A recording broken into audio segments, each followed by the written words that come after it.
Good morning everyone. Ayan, mag-video-video tayo guys kahit papaano para sa ating house tour. I mean, ayan. Meron po kaming eto guys. Ayan, kung sinong nakaka-relate nito na yung mga kapatid, tatay ay isang nangunguha sa yung tuba, yung parang tawag nito, lambanog. Kumbaga, lambanog sa iba. Ayan. Ito yung lagayan yan, guys. Ayan. Dati, marami kami nito. Maabot ito ng 4. Kasi yung kapatid kong lalaki is 4. Tapos, isa si tatay. Kaya, 5 sila. Kaya, dati, laging puno ito. Kasi, dami ditong napunta kapag gabi.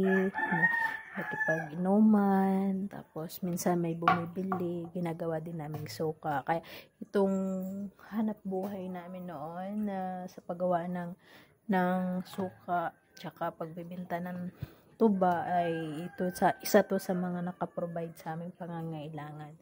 Ayan, kaya saludo ako sa mga taong ganito yung hanap buhay nila mula noon hanggang ngayon. Pero hanggang ngayon, ano pa rin sila.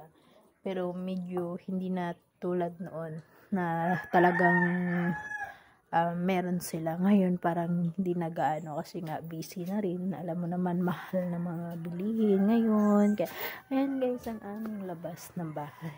Ayan. Ayan, ang aming labas. Ayan, may mga puno-puno bahay ng kapatid ko. Ayan.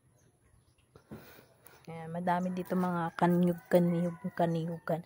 Ayan, kaniyugan dati yan. Ang dami niya mga ano. Ayan na naman ang aming kusina. Ayan, sana makaipon tayo at para mapagawa na rin ang aming kusina. Ayan, aming CR. Ayan. Ayan, yung mga ano namin. Ayan, lababo namin. Kahit paano, pinagawa ng kapatid ko yan. Matagal na yan. Buti na lang napagawa niya kasi sira rin dati ang aming lababo. Kaya papaano, yan ang maganda sa parte ng bahay. Ayan ang aming bahay.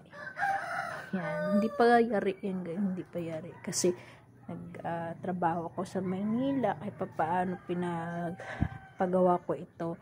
Ayan. Pinagawa to ng kapatid ko. Pero siya yung binayaran ko. Kasi siya yung nagpagawa muna. Ayan, hindi pa totally tapos. Ayan, kahit pa paano meron kang naipundar ba. Ayan. Ayan, kaya pursige natin yung ating pagla-live. Create na video para kahit pa paano meron tayong pagkukuhan. Ayan. Ayan guys. O, diba? Ayan. O, ayan yung ano namin. Sira pa yan, hindi pa as in tapos na yung paligid namin.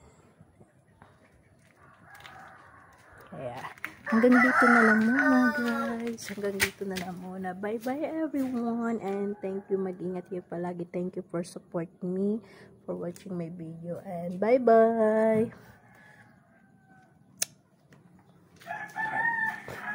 Fresh mag-workout ako pagkatapos nito, mag-exercise. Bye bye.